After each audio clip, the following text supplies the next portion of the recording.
Have you ever seen a facilitator get walked all over by some difficult workshop participants? Perhaps you've been that facilitator or that participant. Sometimes people start making things difficult in workshop settings, whether they realize it or not. And when you're the facilitator, you have to be prepared to react. The way I see it, facilitators can approach these situations at three levels of intensity: subtle, medium, or direct. Subtle responses address the whole group and nudge them toward the behavior you're seeking. You generally praise what you've seen of the desired behavior so far, implying that you're hoping to see more of it moving forward. For example, if you had a few participants who weren't very engaged, you could say something like, "I really appreciate how we've gotten comments from so many different people so far. It's great to have everyone weighing in." If you have a very responsive group, something like this is often enough to do the trick. However, with less responsive groups, you risk people interpreting your comment as you being satisfied with what's been happening, and they'll take it as permission to keep doing what they've been doing or not doing.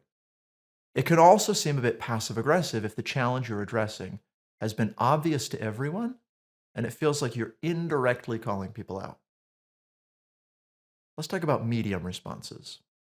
Medium responses also address the whole group, but they directly mention the problem you've noticed and describe what should change.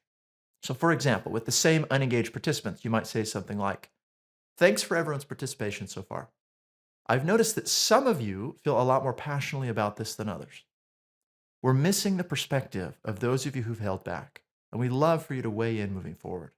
Now, when neither subtle nor medium do the job, you have direct responses. They're delivered privately to the person or people who are the source of the challenge. They generally express your concern, describe how you worry it will affect the rest of the group, and request assistance in avoiding the issue.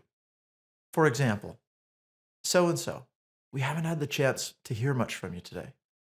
I worry that the group can't make the best decisions without your perspective. If there's something on your mind that needs to be taken care of, by all means, please feel free to do so. If not, would you be willing to chime in a bit when we get back into things?" It's rarely appropriate to deliver direct responses in front of a whole group because people inevitably feel called out. Now, if none of these attempts prompt the change you're hoping for, it's okay. You can't control people.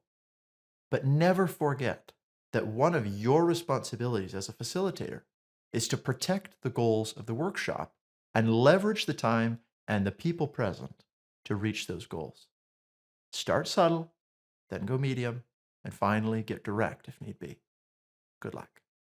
Thanks for watching.